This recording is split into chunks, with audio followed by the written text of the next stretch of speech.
ताज नहीं है। इस्तेहकाम पाकिस्तान पार्टी से महमूद मौलवी साहब हमारे साथ मौजूद हैं। बहुत बहुत शुक्रिया मौलवी साहब, आपने कीमती वक्त में दिया। साथ साथ मेरे साथ मौजूद हैं ख्वाजा इज़हारुल हसन साहब, किसी तारुफ के मोहताज नहीं है, MQM पाकिस्तान से। थैंक यू ख्वाजा साहब आपके कीमती वक्त का। पहला सवाल महमूद मौलवी साहब आपसे पूछना चाहूँगा, आज बलोचिस्तान कार्ड एक बार फिर हम देख रहे हैं बहुत इंपॉर्टेंस रख रहा है पाकिस्तान की पॉलिटिक्स में। माजी में भी ऐसे हमने दौर देखे हैं कि जब बलूचिस्तान की बड़ी इंपॉर्टेंस हुई, लेकिन सर बलूचिस्तान की कभी एहसास महरूमी दूर नहीं हुई, बलूचिस्तान को उसका हक कभी नहीं मिला। क्या आपको लगता है कि अब जो बलूचिस्तान कार्ड यूज हो रहा है महमूद साहब, उसके बाद बलूचिस्तान को उसका हक मिलेगा? बिस्मिल्लाहिर्रहमानिर्रहीम। देखिए, ये कहना कि जी आज के बाद बलूचिस्तान को हक मिलेगा या नहीं मिलेगा, ये तो मेरे ख्याल से मुमकिन नहीं है कोई स्टेटमेंट देना। उसकी वजह ये कि वक्त ही बताएगा। बदकिस्मती से देखिए, मैं कहूँगा ना बलूचिस्तान को उसका हक मिला है, और ये भी मैं कहूँगा कि कराची भी बहुत डिप्राइव्ड है। यस। हम सिर्फ बलूचिस्तान की बात करते हैं, कराची जो है हमेशा से डिप्राइव रहा है। इवन और मैं कहूँगा पूरा सिंध भी डिप्राइव रहा है फाइनेंसिस के लिए। कराची सिर्फ उस वक्त जो है फ्लरिश कर रहा था जब जनरल मुशर्रफ का दौर था। उस वक्त बड़ी फंडिंग कराची में हुई। बदकिस्मती से उसके बाद PTI की हुकूमत आई, जब भी फंडिंग नहीं हुई। दूसरी हुकूमतें आई, जब भी नहीं हुई। ये बड़ी बदकिस्मती है जो कि एक कमाओ पूत होता है तो उसको तो माँ बाप भी ख्याल रखते हैं। कराची के ऊपर और बलूचिस्तान के अंदर जितने मिनरल्स और माइंस और चीज़ें हैं, गैस है, और उसको अगर हम ख्याल ना रखें और उनके लोगों का ख्याल नहीं रखें तो ये तो बहुत बड़ी नाइंसाफ़ी है। और नाइंसाफ़ी जब तक होती रहेगी उस वक्त तक मैं आपको बता दूं कि लोग जो है ना अनरेस्ट लोगों में रहेगा। बिल्कुल अनरेस्ट रहेगा सर, नाइंसाफ़ी ख़त्म होनी चाहिए। और आज एक खबर थी मौलवी साहब जो मेरी नज़रों से गुजरी तो मेरा दिल कांप उठा कि 11 साल की बच्ची के साथ ज्यादती करने वाले मुजरिम की सज़ाए मौत से कम करके उम्र कैद कर दी गई। न जाने हमारा निज़ाम कैसा है अदल व इंसाफ का। ख्वाजा साहब जी, महमूद साहब कुछ कहना चाह रहे हैं आप? मैंने कहा वो तो देखिए अदालती निज़ाम इतना ख़राब है माजरत के साथ कि आप ये देखें ना, या तो जो है जो मुजरिम होते हैं वो ज़्यादातर छूट जाते हैं, और जो वाक़ई में मजलूम होते हैं उनके साथ जो है बड़ी ज़्यादती होती है। इसीलिए तो मैं कहूँगा ना कि अभी आप देखें कल सेनेट ने जो जी है हाँ। आर्मी एक्ट को तहत जो है कहने लगे कि जी जो है कोर्ट चलाए जाएं ताकि सजा और जजा कम से कम जो ब्लैक लिस्टेड लोग हैं उनको तो मिले। बदकिस्मती ये है कि हम सब जो है बातें करते हैं कानून की, अदालतें यूं है और अदालतें आज़ाद है। किस चीज, देखिए आम आदमी को क्या मिलता है? आम आदमी को तो कुछ नहीं मिलता है। अदालतें आज़ाद है बिल्कुल बड़े सियासतदानों के लिए और बड़े लोगों के लिए। गरीब आदमी तो आज भी पिसता चला जा रहा है तारीख पे तारीख, और वहाँ जेलों के अंदर जो है सड़ रहा है। बिल्कुल ये ठीक कह मेरा रहे हैं, नजरिया है। बिल्कुल ठीक कह रहे हैं महमूद साहब। ख्वाजा साहब आपसे पूछना चाहूँगा, जो बलूचिस्तान कार्ड आज इस्तेमाल हो रहा है, क्या माजी में आपने ये कार्ड इस्तेमाल होते हुए देखा? और क्या इस दफ़ा बलूचिस्तान के लोगों को उनका हक मिलेगा सर? बहुत शुक्रिया आपका। देखिए जी, बलूचिस्तान में माजी में बलूचिस्तान के साथ जो भी तलखियां रही हैं, ज्यादतियां रही हैं, उसके भी पीछे एक पस मंजर है, एक कॉन्स्पिरेसी है। बगैर डिटेल में जाए, मैं ये सोचता हूँ कि अब बलूचिस्तान के अंदर अगर इश्यूज हैं तो ये जो हुक्मरान पिछले 20 साल से बलूचिस्तान में हम देख रहे हैं, इनका क्या किरदार है? 6-6 दफा वजीर बने हैं वहाँ लोग और मौजूद हैं, मुख्तलिफ पार्टियों में शामिल होके मौजूद हैं। अब इनका क्या किरदार है? क्या ये नेशनल फाइनेंस कमीशन के तहत बलूचिस्तान के तहत जो कुछ हासिल किया, 18वीं तरमीम से हासिल किया, स्पेशल पैकेजेस के जरिए हासिल किया, तो आज भी बलूचिस्तान की तकदीर क्यों नहीं बदली और बलूचिस्तान का नौजवान कौमी धारे में क्यों नहीं आया? तो ये तो सवाल वहाँ के उन मकामी सियासतदानों इलेक्टेबल्स के साथ है जो खुद तो इलेक्ट हो रहे हैं, लेकिन अपने इंफ्रास्ट्रक्चर, अपने हलके के लिए उन्होंने बलूचिस्तान कार्ड एक ढाल के तौर पर इस्तेमाल किया हुआ है, जिससे रियल बलूचिस्तान इश्यूज का कोई ताल्लुक नहीं। यकीनन। और से जिस तरह वेलकम किया गया ख्वाजा साहब, नवाज शरीफ साहब का Sadiq Sanjrani, chairman senate Aslam Raisani, doctor मालिक बलोच, जाम कमाल, सभी पहुंचे हुए थे। अब क्या आप भी सर बिलावल भुट्टो जरदारी साहब के नैरेटिव से एग्री करते हैं कि जो रेड कारपेट बिछाया जा रहा है और जो नवाज शरीफ साहब तीसरी कुव्वत की ताकत लेकर पावर में आना चाहते हैं? लेकिन पाकिस्तान में ये अलमिया है कि नेचुरल डेमोक्रेसी तो है नहीं है। यहाँ पर कहीं ना कहीं देखें फैब्रिकेशन, कहीं ना कहीं जोड़ तोड़ तो होती है पावर कॉरिडोर्स के साथ। अगर नवाज शरीफ साहब आए हैं तो नवाज शरीफ साहब को तो बिलावल साहब ही लाए हैं ना। नवाज शरीफ साहब को तो तमाम जमातें जो पीडीएम में थी वही लेकर आई हैं। और 17 महीने जिस मनसब पे बिलावल साहब वजीर खारजा थे और 10 वजारतें थी, वो हुकूमत नवाज शरीफ साहब की मर्जी से तो बनी थी। तो अगर नवाज शरीफ साहब को अब कोई तनकीद का निशाना बना रहे हैं तो उसका अखलाकी जवाब तो मेरा ख्याल नहीं है उनके पास। हाँ, इलेक्टोरल जवाब हो सकता है कि आपको अपने वोटर्स को दिखाना है, बेवकूफ बनाना है और फिर मजलूम बनना है और अपना कार्ड खेलना है, सिंध कार्ड खेलना है। क्या जी मारे गए जी, पिटाई गए जी, हमारे साथ तो ये हो गया। अभी यही रेड कारपेट 17 महीने एज वजीर खारजा बिलावल साहब को मिलता रहा पूरी दुनिया में। तो उस वक्त तो आपस में तो मेरा ख्याल है कि ये सिर्फ ये पॉलिटिकल पॉइंट स्कोरिंग है। क्योंकि पीपल्स पार्टी के बाद 2 ही जमातें हैं जिनको उन्होंने निशाना बनाकर वोट लेने की कोशिश करते हैं। एक एमकेएम है और एक रिवायती तौर पर पीएमएल जो 17 माह से हलीफ थी। ठीक तो सर, मेरा ख्याल it is unimportant statement. Right sir. Mahmood Maulvi साहब, मुस्लिम लीग नून ने तमाम जमातों से इत्तेहाद तकरीबन कर लिया है। आपकी जमात रह गई है, आईपीपी, पीटीआई रह गई है और पीपल्स पार्टी रह गई है। बाकी सब तो जुड़ गए हैं नून लीग के साथ। क्या आप एग्री करते हैं सर पीपल्स पार्टी के नैरेटिव से कि नून लीग को जो इस वक्त फेवरेटिज्म दी जा रही है वो दूसरी पार्टीज को नहीं दी जा रही? देखिए, ये तो मैं आपको वाजे कर दूं कि आने वाली गवर्नमेंट एक इलेक्टेड नेशनल गवर्नमेंट बनेगी जिसमें पीपल्स पार्टी भी होगी। ये जो बातें कर रहे हैं, ये वही बातें कर रहे हैं मेरे ख्याल से, जैसे अभी ख्वाजा साहब ने कहा ना, अपने वोटर्स को खुश करने के लिए। बेवकूफ बाद में तो आप देख लेना, मैं स्टेटमेंट दे रहा हूं कि ये बिल्कुल साथ बैठे होंगे। देखिए, वोटर्स को खुश करने के लिए अगर ये स्लोगन्स नहीं दिया जाए तो दूसरे लोग इसका अपॉर्चुनिटी उठाते हैं। तो ये तो बहुत नॉर्मल है, ये स्लोगन देना ही पड़ेगा कि जी हमें जो है लेवल प्लेइंग फील्ड नहीं मिल रहा है, हमें ये, हम इनके खिलाफ। देखिए ना, अगर सिंध कार्ड ना खेला गया सिंध में, तो फिर सिंध में देखें वोटर्स जो हैं इस वक्त पीपल्स पार्टी के फेवर में नहीं है। वो सिंध कार्ड खेलेंगे, वो एमक्यूएम के अगेंस्ट जाएंगे, तभी उनको वोट बैंक जो है सिंध, इंटीरियर सिंध से ज्यादा मिलेगा। देखिए ना, ये बड़ा अब पास प्रैक्टिस भी नहीं रहा है।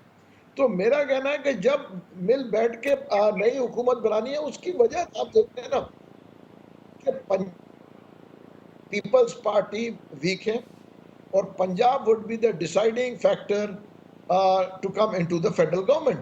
ठीक। तो जब वहां से पीपल्स पार्टी वीक है तो वो जो है कोई ना कोई तरीके कर रही है, कह दे कि जी हमारे साथ ज्यादती है इसलिए हम पंजाब नहीं जीत सके।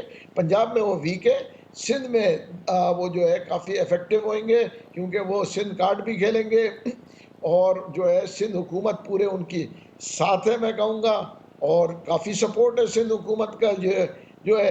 तो वो इलेक्शन को जो है उस तरीके से होंगे। के पीके की जहाँ बात करते हैं, वहाँ तो मेरे ख्याल से देखें पीपल्स पार्टी देर पर बहुत नॉमिनल। बलूचिस्तान में तो आपने देख लिया क्लीन स्वीप तकरीबन पीएमएलएन ने कर लिया है। बाप पार्टी भी जो है वो भी आ गई है, मतलब सब लोग आ रहे हैं। तो उसको मद्देनजर रखते हुए देखें पॉलिटिकल स्टेटमेंट देना। मगर अब देखना ये है, क्या 8 फरवरी को इलेक्शंस होंगे? मुझे तो अब भी इसके ऊपर तशवीश है कि 8 फरवरी को इलेक्शंस होंगे। सर, सुप्रीम कोर्ट ने मना किया हुआ है कि ऐसी बातें टीवी पे ना करें सर।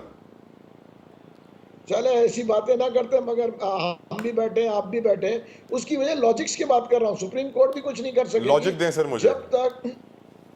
जब तक देखें ये जो हल्का बंदियों के ऊपर एतराज़ात हैं ये क्लियर ना हो जाए, एकदम क्लीन ना हो जाए, तो कोई भी कुछ नहीं कर सकेगा। देखिए लॉजिकली अगर एतराज़ात आएंगे और उसमें टाइम लगेगा तो मेरे ख्याल से ये किसी के बस में नहीं है कि इसको आगे ना करें और 8 तारीख को कराएं, क्योंकि पुरानी हल्का बंदी पर तो ये होंगे नहीं और एतराज़ात को क्लियर होना बहुत ज़रूरी है। ठीक। और आपने सर मेरे एक सवाल का जवाब नहीं दिया कि मुस्लिम लीग नून ने JUIFA, PMLF, GDA, MQM Pakistan के साथ इत्तेहाद कर लिया, पर IPP के साथ वो इत्तेहाद नहीं कर रहे हैं, जबकि IPP का बड़ा कलीदी किरदार है PTI को पैक करने में। क्या वजह है सर? अब उसकी वजह देखें, IPP जो है इस वक्त उनको कम्पीट कर रही है पंजाब में, और इस वक्त जो है पंजाब में क्योंकि IPP पर सर वो कम्पीट कर रही दुश्मन है। का दुश्मन तो दोस्त होता है ना सर।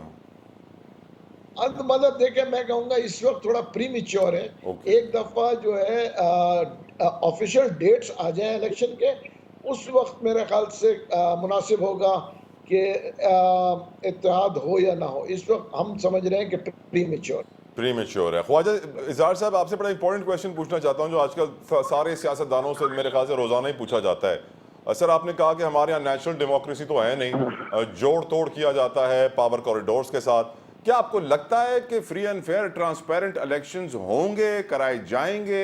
मौजूदा सेटअप इस काबिल है, अहलियत रखता है, पावर रखता है? ख्वाजा साहब देखिए इम्पोर्टेंट बात ये है कि हमारे यहाँ फ्री एंड फेयर इलेक्शन का जो प्रोसेस है वो अब इस हद तक उसके ऊपर नो कॉन्फिडेंस आ चुका है कि पूरे पाकिस्तान में रजिस्टर्ड वोटों की जितनी भी तादाद हो और जो वोट कास्ट हो तो वो पॉपुलेशन के हिसाब से मेरे ख्याल में 20 या 25% होता है। यानी पूरे पाकिस्तान की पॉपुलेशन का 25% लोग वोट डालते, कास्ट करते हैं, और उसके अंदर से कोई 55% वाला प्राइम मिनिस्टर बन जाता है, 60% वाला प्राइम मिनिस्टर बन जाता है। तो आप समझ लें कि आपका 80% पॉपुलेशन तो या 75% पॉपुलेशन तो इलेक्शन से लाताल्लुक है, जिसमें बहुत सारे लोगों ने तो अपने आप को रजिस्टर्ड ही नहीं करवाया। तो अब इस सूरत में जब पूरे पाकिस्तान पे हुकूमत करने वाला सिर्फ 12% या 14% का प्राइम मिनिस्टर हो, तो ये तो पूरा प्रोसेस वैसे ही बड़ा शर्मनाक है हमारे लिए अखलाकी तौर पर। तो बाकी अवाम लाताल्लुक है और जनाब हम 12% 14% पे प्राइम मिनिस्टर बन गए या वज़ीर आला बन गए, जो भी है। दूसरी अहम तरीन बात यह है कि बिल्कुल पूरा इलेक्शन प्रोसेस वोटर को हिप्नोटाइज करता है, वोटर को फोर्स करता है थ्रू मिलियंस ऑफ बिलियंस खर्च करके मीडिया पर। आप देखें चैनल के ऊपर अभी भरमार शुरू हो जाएगी, अरबों रुपए की कैंपेन होंगी। इलेक्शन कमीशन कहता 20 लाख में खर्चा करना है आपने इससे बड़ी होर्डिंग नहीं लगानी, इससे बड़ा बैनर नहीं लगाना, और वो इलेक्शन कमीशन टीवी पे अरबों रुपए कैलकुलेट करने से फारिग ना कर रहा है, उसकी कैपेसिटी नहीं। फिर उसके बाद इलाकों में पैसा चलेगा, वोटर्स में पैसा चलेगा, बरादरियों में पैसा चलेगा। सर ख्वाजा साहब एक यहाँ पे छोटा सा क्वेश्चन, पैसा ज्यादा चलेगा या डंडा ज्यादा चलेगा? देखिए इलेक्शन में तो पैसा चलेगा, डंडा जो है ना वो शायद 20-30% ही चल सकता है, क्योंकि डंडा टेक्निकल तौर पे चलता है और पैसा अंधा चलेगा। और जो आप फरमा रहे हैं, जो आप इशारा दे रहे हैं, जैसे पिछले इलेक्शन में RTS का डंडा चल गया था हमारे खिलाफ, और अचानक ही चल गया था 12-14 सीटों के ऊपर, तो वो थ्रू आउट इलेक्शन प्रोसेस के अंदर उसका मुमकिन नहीं है। तो मैं ये समझता हूँ पाकिस्तान में वोटर को जिस तरह से आजादाना वोटिंग होनी चाहिए, और फिर वोटर करे क्या ये बताए ना। पूरी दुनिया में तो कैंडिडेट आता है, कैंडिडेट अपने बारे में बताता है, कैंडिडेट अपना प्लान बताता है। भाई यहाँ तो सियासी पार्टियां हैं, चाहे वो मेरी पार्टी है, चाहे PMLN है, चाहे पीपल्स पार्टी है, कोई और पार्टी है। यहाँ तो खानदानी पॉलिटिक्स है। तो भाई तुमने मेरे दादा को वोट दिया था, मेरे बाप को था, तो अब मुझे वोट देना है। और यहाँ 40-40 साल पुराने जो सियासतदान हैं, जिन्होंने कुर्बानियां दी हैं, सीरी खाई है, जो जेलों में गए, कोड़े खाए, वो हाथ बांधे पीछे बाअदब मुलाजिमीन और गुलामों की तरह खड़े होते हैं। तो ये पॉलिटिक्स तो बदतरीन पॉलिटिक्स हमारे पास मॉडल है, तो इस मॉडल में जो इलेक्शन होंगे वो इलेक्शन किसके होंगे? बिल्कुल सही वो कह रहे हैं। अब देखे ना, बुरा मानने की बात तो है नहीं, जो सबसे बड़ा चोर है वही सबसे ज्यादा पॉपुलर होगा, जो ऐसा ही है। सबसे ज्यादा जिसमें करप्शन के इल्जाम है वही सबसे ज्यादा अपने आप को गरीब ख्वाजा साहब, इसीलिए सॉरी टू इंटरप्ट सर, इसीलिए मैं कहता हूं कि हमारे मुल्क में शायद अगर जमहूरियत ना होती, बादशाहत होती, डेमोक्रेसी ना होती, मोनार्की होती और इन करप्ट टोलों को अगर हम बादशाहत दे देते सूबे की, एक सूबा तुम्हारा एक सूबा तुम्हारा, तो शायद ये इलेक्शन का फड्डा ही खत्म हो जाता। मैं यही सवाल पूछना चाहूंगा महमूद साहब आपसे, आने वाले इलेक्शन में आपकी नजर है महमूद साहब, डंडा चलेगा या नोट? देखिए, आने वाले election as per normal practice and culture of Pakistan वैसे ही होगा, वैसे ही कोई होगा। फर्क आएगा नहीं। देखिए, हमारा एक नॉर्मल प्रैक्टिस है और एक कल्चर है, उसको तो आप चेंज नहीं कर सकते इतनी जल्दी। तो उसमें देखिए, कल्चर के हिसाब से और प्रैक्टिस के हिसाब से वैसे ही होगा, जैसे 2018 का हुआ, जैसे 2013 का हुआ, ठीक है ना, जैसे उससे पिछले इलेक्शंस होते रहे हैं। तो अगर हम तवक्को कर रहे हैं कि कोई मेजर चेंज आएगा, तो मैं तो ऐसे कोई मेजर चेंज नहीं देख रहा हूँ। ये उसी हिसाब से इलेक्शन होंगे जैसे पास्ट में हुए हैं, और उसी हिसाब से जब इलेक्शंस के रिजल्ट्स आएंगे, ये पॉलिटिकल पार्टीज जो है रोना धोना करेंगी, जो हारेगा वो उसको तस्लीम नहीं करेगा, और खुदा ना खास्ता अगर उसके बाद ये मज़ीद हालात ख़राब हुए आपस में पॉलिटिकल पार्टीज़ के ऊपर इलेक्शन के रिजल्ट्स पे, तो मैं आपको बता दूं, तीसरी कुव्वत जो कि इस्टेब्लिशमेंट है, इनके ऊपर फ़र्ज़ हो जाएगा कि ये जो है टेक ओवर करें। उसकी वजह ये है कि हमारी इकनॉमी ये डिज़ास्टर बर्दाश्त नहीं कर सकेगी। तो पॉलिटिकल पार्टीज़ को बैठ के एक समझौता करना पड़ेगा कि इलेक्शन के रिजल्ट्स को एक्सेप्ट करते हुए, जैसे नवाज शरीफ साहब भी कह रहे थे कि हम सबको लेके चलेंगे, और मैं कहूँगा कि ये बड़ी खुशाइन बात है कि पीपल्स पार्टी, PMLN, देखें इस वक्त जो है कोई एक सिंगल पार्टी है, मुल्क के ना हालात जो इस वक्त हैं, ना उसमें से उसको बाहर निकाल सकती है, और ना केपेबल है 2/3 मेजॉरिटी लेने की। Right sir, thank you so very much Mahmood Maulvi साहब, ख्वाजा इज़हारुल हसन साहब, आप दोनों मेहमानों के मैं बेहद मशकूर शुक्रगुजार कि आपने कीमती वक्त हमारे लिए निकाला।